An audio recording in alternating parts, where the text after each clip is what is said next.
सभी विद्यार्थियों का कॉलेज एंड कंपटीशन एकेडमी में हार्दिक स्वागत, हार्दिक अभिनंदन। प्रिय विद्यार्थियों, आज हम पढ़ेंगे हिंदी साहित्य बीए प्रथम वर्ष। प्राचीन काव्य आपकी जो पुस्तक है उसमें सूरदास के पदों का अध्ययन करेंगे और इसका पहला भाग पढ़ेंगे, यानी जिसमें वात्सल्य के पद हैं। सूरदास के 20 पद हैं, उन 20 पदों में से आज हम 5 पदों का अध्ययन, और इसके अलावा मैं आगे आपको बता देता हूं कि आज हमें क्या क्या पढ़ना है। तो आइए पढ़ते हैं। कॉलेज एंड कंपटीशन एकेडमी में सभी विद्यार्थियों का हार्दिक स्वागत, हार्दिक अभिनंदन। प्रिय विद्यार्थियों, आज हम पढ़ेंगे बीए प्रथम वर्ष की कक्षा, यानी बीए फर्स्ट ईयर हिंदी।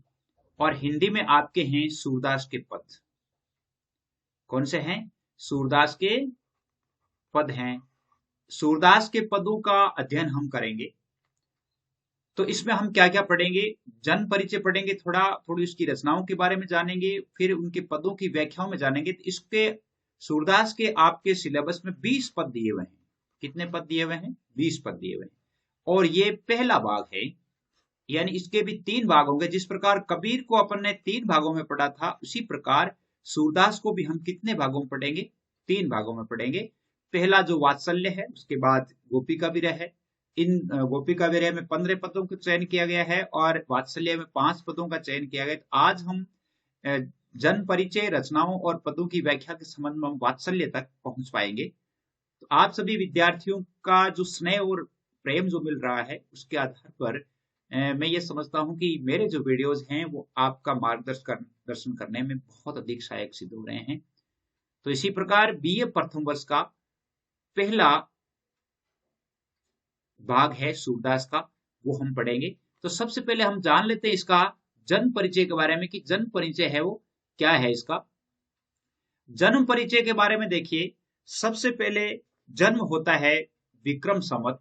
जन्म होता है विक्रम संवत 1540 ईस्वी में। विक्रम संवत है ये 1540 में।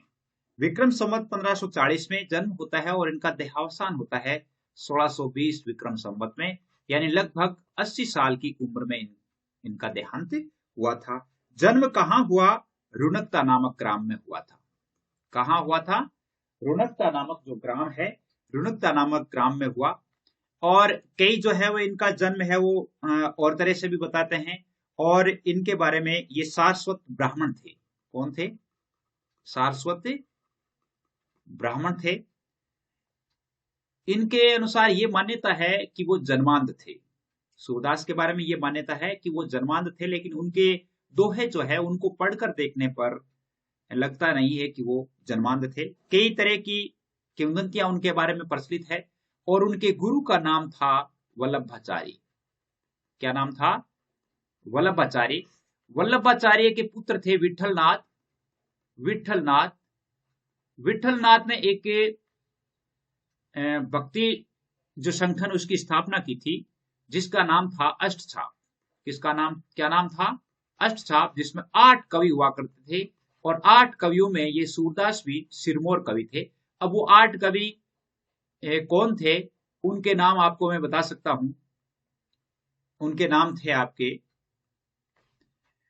कुंभनदास। कुंभनदास सूरदास अष्टछाप के कवि थे। परमानंद दास, परमानंद दास और कृष्णदास। ये तो आपके इसके वल्लभाचार्य के शिष्य थे। और विठलनाथ के शिष्यों में थे गोविंद स्वामी, गोविंद स्वामी, छीत स्वामी, छीत स्वामी और नंददास और चतुर्भुज दास, चतुर्भुज दास। ये अष्टछाप के कवि थे। 1565 में इनकी स्थापना की गई थी, 1565 ईस्वी में। तो अष्टछाप के कवियों में भी ये प्रचलित थे। और ये कहा जाता है कि इनके लगभग सूरदास के 1.25 लाख पद मिलते हैं। 1.25 लाख पदों की रचना की थी, ऐसा सुनने में आया है, लेकिन सारे पद तो देखने को नहीं मिलते। जैसे मान लो इसका परिचय के बारे में भी आपको थोड़ा लिखना पड़े तो आप ये लिख सकते हैं, और छोटे प्रश्न है वो परिचय से संबंधित पूछे जा सकते हैं। तो इनके बारे में ये कहा जाता है कि 1.25 लाख पद। लेकिन इनके जो लिखे हुए पदों में एक तो सूर सागर मिलता है इनकी रचनाओं में, एक तो मिलता है सूर सागर, एक मिलता है सूर सारावली, सूर सारावली। और एक मिलता है साहित्य लहरी। साहित्य लहरी, ये तीन जो है इनके मुख्य जो ग्रंथ है वो मिलते हैं। सूरदास जो है वो कृष्ण भक्त थे, ब्रज भाषा में इन्होंने रचना की थी और कृष्ण भक्ति धारा के जो सगुण भक्ति धारा के थे, सगुण आश्रय शाखा के थे। एक तो निर्गुण शाखा थी, एक सगुण शाखा थी। निर्गुण शाखा में कबीर आते हैं और सगुण शाखा में सूरदास है, वो सगुण शाखा के मुख्य प्रतिनिधि कवि माने जाते हैं। सूरदास के बारे में और भी एक बात कही जाती है, वो बात कही जाती है कि सूर सूर तुलसी शशीर उड़गुन केशवदास, बाकी सब खद्योत सम जहते करत प्रकाश। सूर सूर, सूर है वो सूर्य के समान है, तुलसी शशि, तुलसी चंद्रमा के समान है काव्य के क्षेत्र में, तुलसी चंद्रमा के समान है। उड़गुन के सदा, उड़गुन का मतलब होता है तारे, और तारों आकाश में तारों के समान केशवदास है, बाकी सब खद्योत सम, खद्योत का अर्थ होता है जुगनू। खद्योत का क्या अर्थ होता है? जुगनू होता है, जो कि कहीं कहीं अर्थात जब वो उड़ते हैं तो उनका प्रकाश होता है। तो साहित्य में सबसे अधिक जो महत्व दिया गया है वो सूरदास को दिया गया है।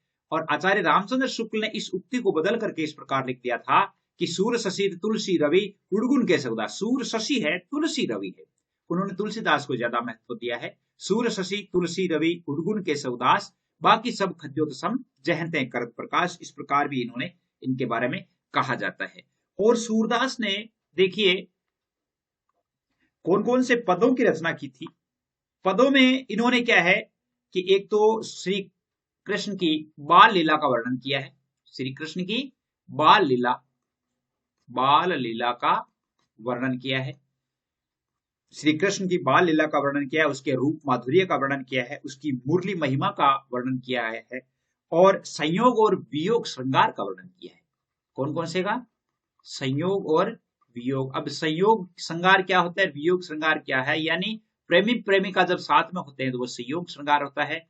प्रेमी उसे प्रेमिका को छोड़ करके चला जाता है और उसके विरह में जब वह उसे याद करती रहती है तो वो वियोग श्रृंगार होता है। गोपियों का संयोग और वियोग इन्होंने दोनों बहुत अच्छी तरह से व्यक्त किया है। तो ये कहा जाता है कि श्रृंगार और वात्सल्य के ये महान सम्राट थे, श्रृंगार और वात्सल्य के महान सम्राट थे। ये थोड़ा परिचय था क्योंकि परिचय लेना बहुत जरूरी था। और ये कहा जाता है कि सूरदास से वो शुरू में क्या है कि विनय के पद लिखते थे, विनय के पद लिखा करते थे। उनका एक पद है, हम अब में नाचो बहुत गोपाला, काम क्रोध के पैर चोलना कंठ विषयन की माला। एक विनय का पद है, दैन्य भाव की भक्ति किया करते थे। और जब उनका परिचय यानी वल्लभाचार्य से हो गया था तब उन्होंने श्री कृष्ण के लिए सखा भाव की भक्ति करना शुरू की। यानी ये कहा जाता है कि श्री कृष्ण के वो एक सखा की तरह हो गए थे। इन्होंने मुक्तक काव्य लिखा है और अष्टधाप के कवियों में सूर है वो सबसे शिरोमणि थे।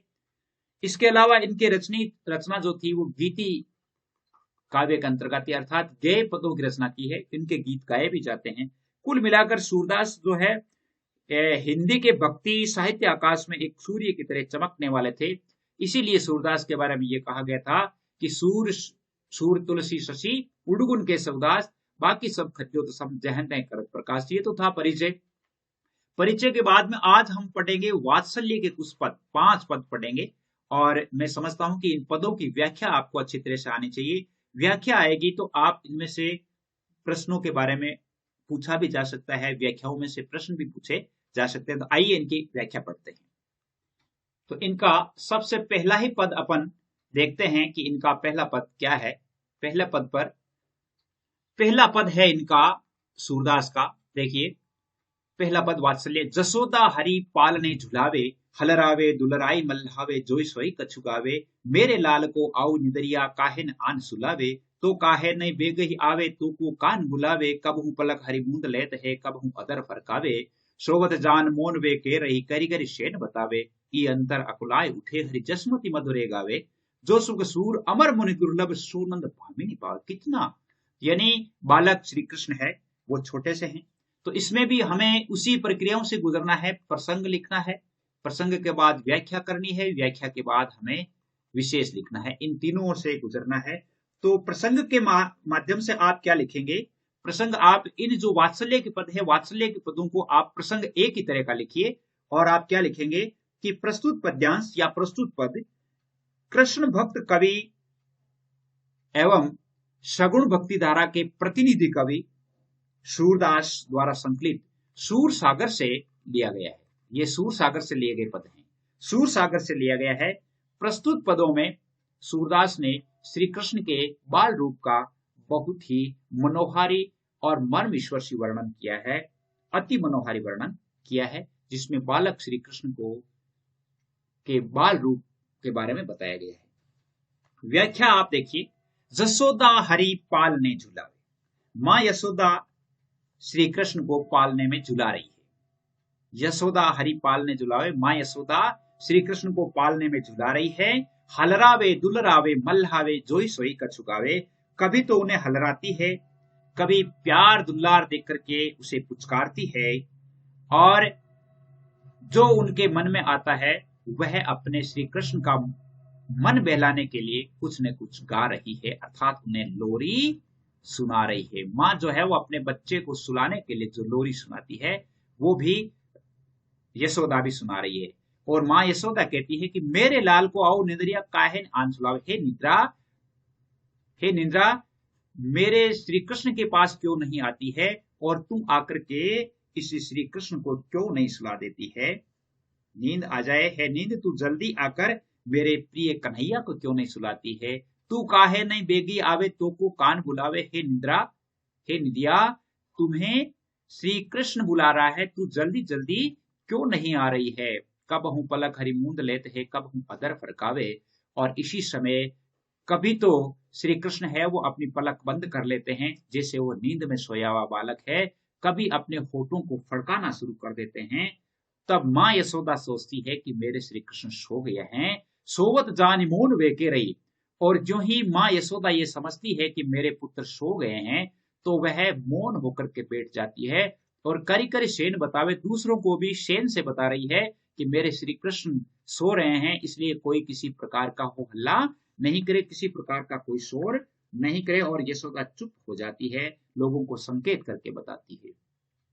ई अंतर अकुलाय उठे हरि, और उसी समय अकुला करके श्री कृष्ण जग जाते हैं। तभी माँ यशोदा फिर से वह लोरी सुनाना शुरू कर देती है। जसुमती मधुरे गावे, अर्थात मधुर स्वर में माँ यशोदा है वो फिर से लोरी सुनाना शुरू कर देती है। और इस प्रकार के आनंद को देख करके सूरदास कहते हैं कि जो सुख सूर अमर मुनि दुर्लभ। सूरदास कहते हैं कि जो सुख देवताओं और मुनियों को भी प्राप्त नहीं होता, देवताओं और मुनियों के लिए भी जो दुर्लभ है, वो सुख है वो नंद की पत्नी भामिनी, मतलब होता है पत्नी, नंद की पत्नी यशोदा प्राप्त कर रही है। नंद की पत्नी यशोदा प्राप्त कर रही है। बहुत अच्छा अलंकार है। अब इसमें देखिए कौन कौन से, एक तो अनुप्रास अलंकार का प्रयोग हुआ है। कौन से का? अनुप्रास अलंकार का प्रयोग हुआ है। करी करी शेन बतावे में पुनरुक्ति प्रकाश अलंकार का हुआ है। कौन सा? पुनरुक्ति प्रकाश अलंकार का प्रयोग हुआ है। इसके अलावा यह जो पद है वैसे राग धन्नासरी में गाया गया है। इसमें कौन सी राग में है? ये धन्नासरी राग में गाया गया है।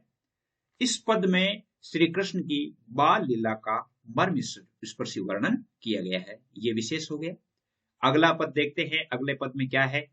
अगला पद भी बहुत ही अच्छा पद है, और अगला पद तो और भी बहुत इंपॉर्टेंट पद है।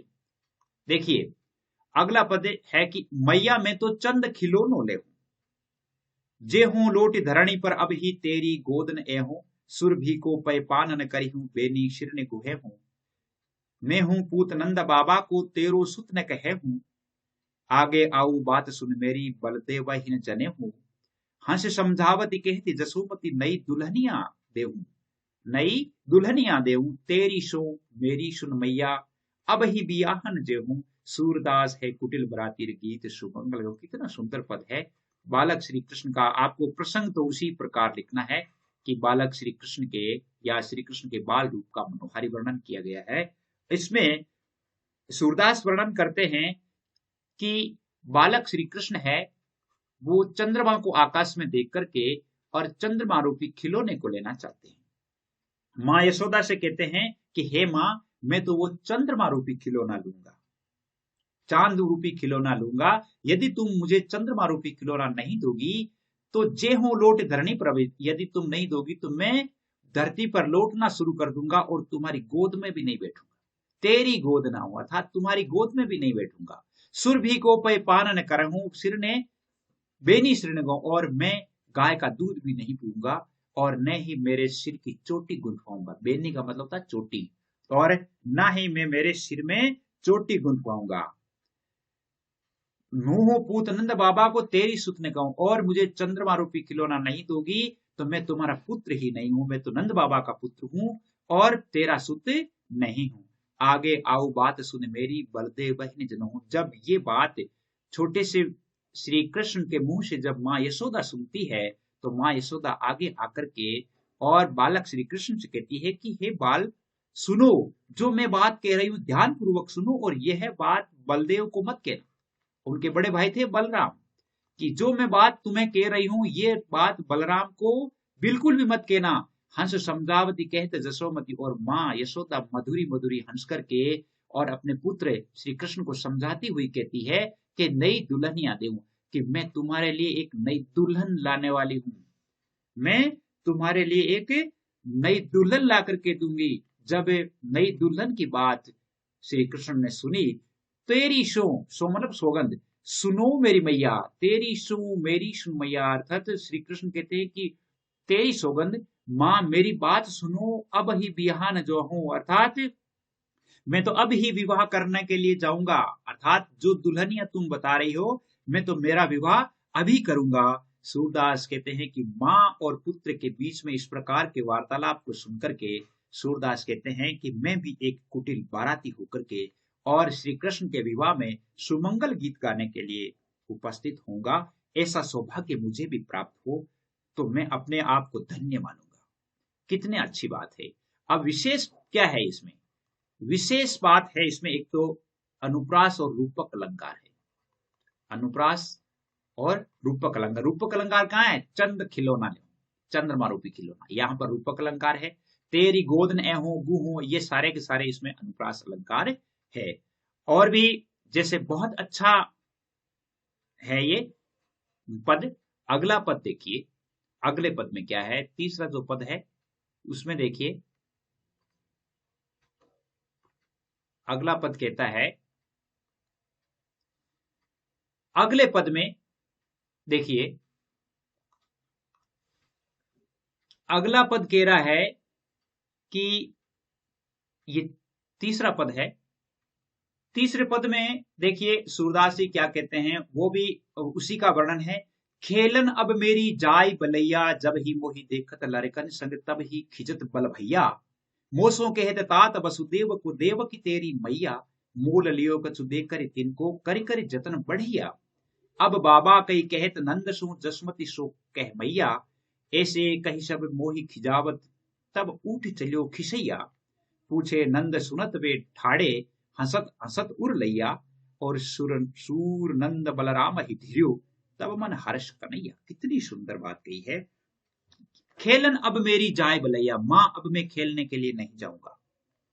मां खेलते समय मुझे जो बड़े भैया हैं वो चिढ़ाते हैं, इसलिए मैं अब खेलने के लिए नहीं जाऊंगा। चिढ़ाने की व्यथा से दुखी होकर के अब वो कहते हैं कि जब ही मोहि देखत लरिकन संग, जब कभी भी बलदाऊ जी मुझे लड़कों के संग देखते हैं तो मुझे बहुत चिढ़ाते हैं। बल भैया मतलब यहाँ पर बलराम है। जब भी मुझे बलराम भैया लड़कों के साथ देखते हैं तो देखते ही मुझे चिढ़ाने शुरू कर देते हैं। और मोसों कहत तात वसुदेव को देव की तेरी मैया, और मुझे कहते हैं कि तुम्हारे पिता तो वसुदेव हैं और देव की तुम्हारी माँ है, अर्थात तुम्हारी माँ तो देवकी है और तुम्हारे पिता है वसुदेव हैं।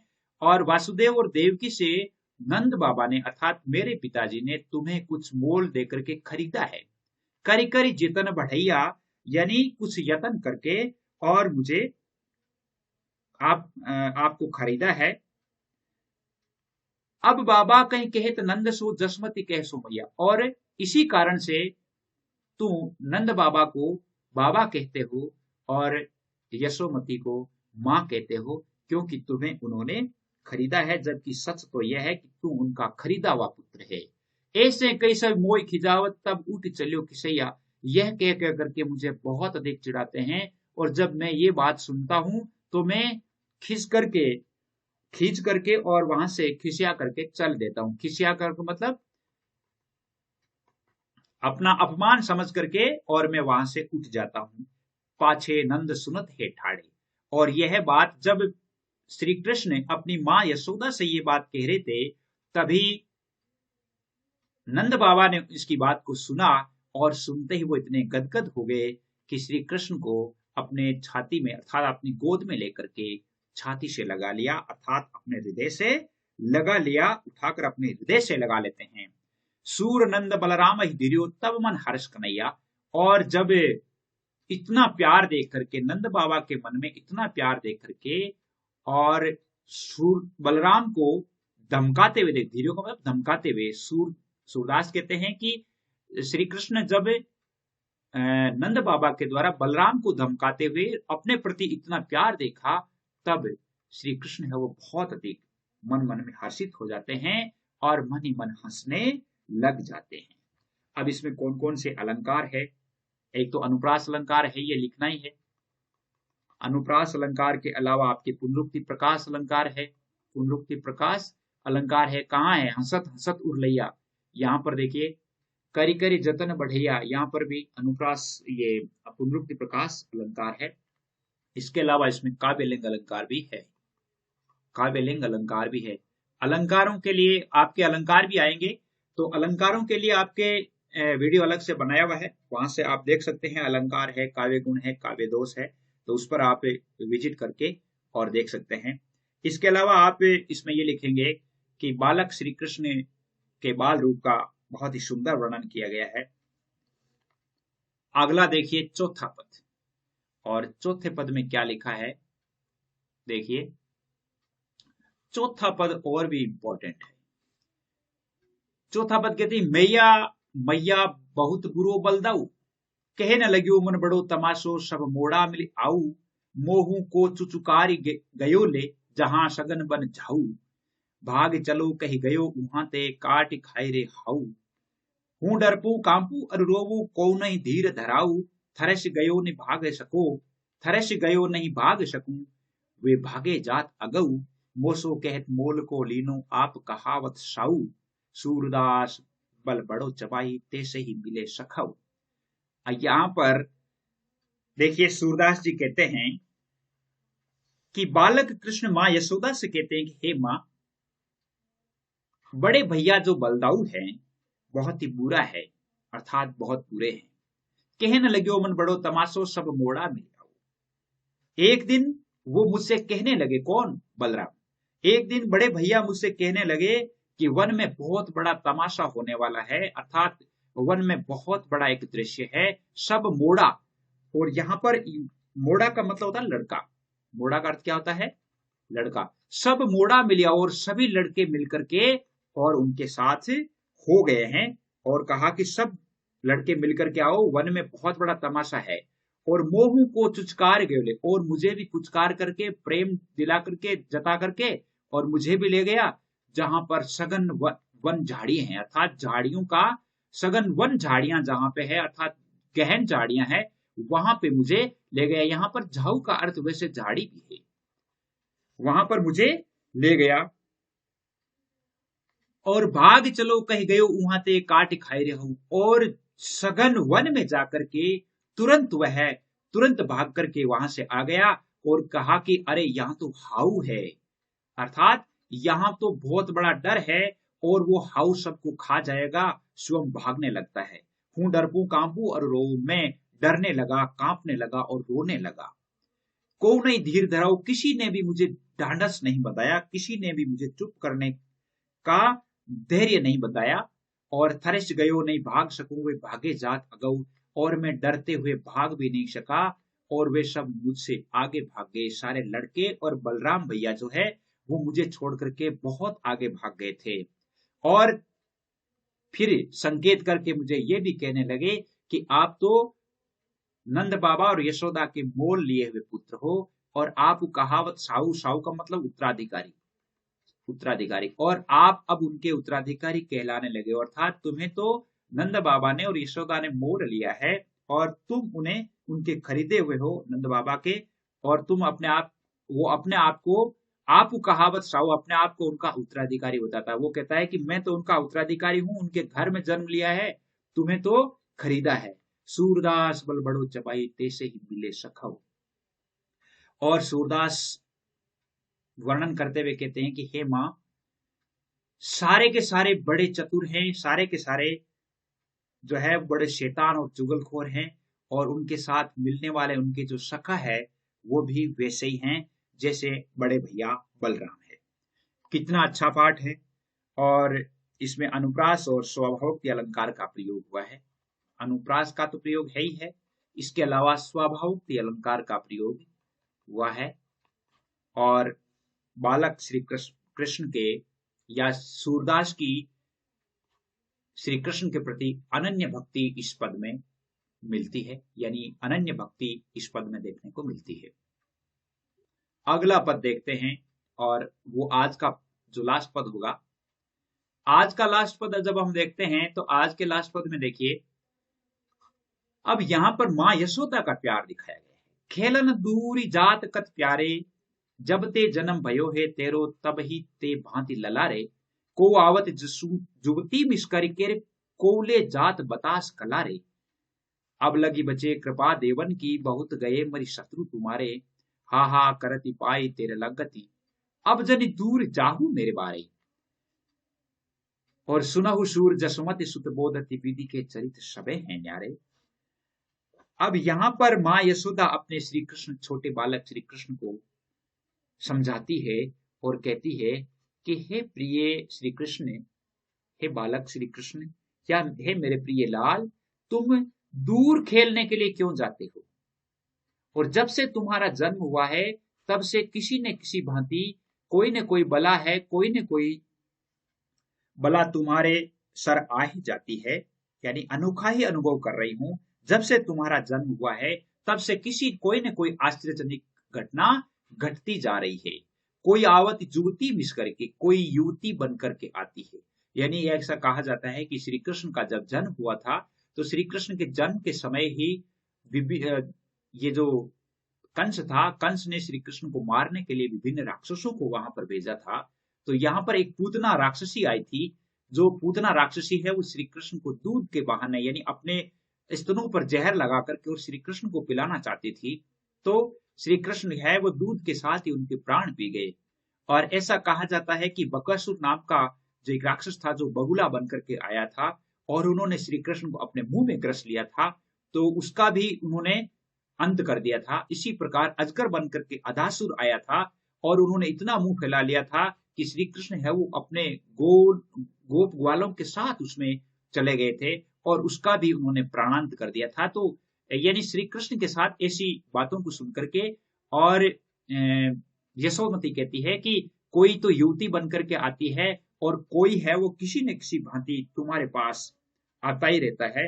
अर्थात जो राक्षस था वो बगुला बनकर के आया था। अब लगी बचे कृपा देवन की, और अब तक तो तुम देवताओं की कृपा से, ईश्वर की कृपा से बच गए हो, और लगभग तुम्हारे जो शत्रु है वो खुद मारे गए हैं। हा हा कर पाई तेरे लागती, हे बालक, हे मेरे लाल, मैं तुम्हारे चरण लगती हूँ, अर्थात तुम्हारे चरणों पड़ती हूँ। अब नहीं, अब जनी दूर जाहू मेरे बारे, हे मेरे लाल, अब आपको दूर खेलने के लिए नहीं जाना है। दूर खेलने के लिए नहीं जाना है। यहाँ पर माँ का ममत्व जो है वो व्यक्त होता है। कैसे? माँ है वो अपने छोटे बच्चे को यही कहा करती है कि आपको घर से बाहर नहीं निकलना है। विभिन्न प्रकार की जो शिक्षाएं हैं उस पद में, इस लाइन में हमें देखने को मिलती है। सुनहु सूर जसुमति सुत बोधति, सुनहु सूर जसुमति सुत बोधति, विधि के चरित्र सबे हैं न्यारे।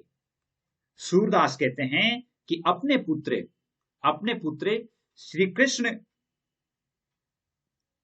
अपने पुत्र श्री कृष्ण के प्रति उनका प्रेम देख करके सूरदास कहते हैं, और यशोमती कहती है कि विधाता के तो विधान ही निराले है। जसुमति सुत बोधति, विधि के चरित्र सबे हैं न्यारे। विधि यानी ईश्वर, यानी विधाता के तो चरित्र ही अनोखे हैं। विधाता यानी श्री कृष्ण, यहाँ पर श्री कृष्ण के तो चरित्र ही अनोखे हैं, जिसके कारण ही तुम अब बच गए हो। इसलिए तुम्हें अब मेरी सौगंध है, तुम्हें यहां से दूर खेलने के लिए नहीं जाना है। तो इसमें अनुप्रास और अर्थांतरन्यास अलंकार है। अनुप्रास और अर्थांतरन्यास यहाँ पर, ये लास्ट का जो ना विधि के चरित्र शब्द है न्यारे, यहाँ अर्थांतरन्यास अलंकार भी है।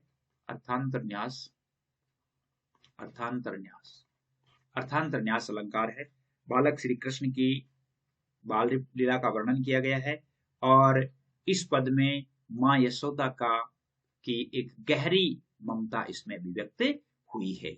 उम्मीद करता हूं कि ये जो वीडियो है आपको बहुत अधिक मदद पहुंचाएंगे और बीए की तैयारी करने वाले सभी विद्यार्थियों के लिए बहुत अधिक, मैं ये कहता हूं कि आपके लिए बहुत अच्छा होगा। आज के लिए बस इतना ही। जय हिंद, जय भारत।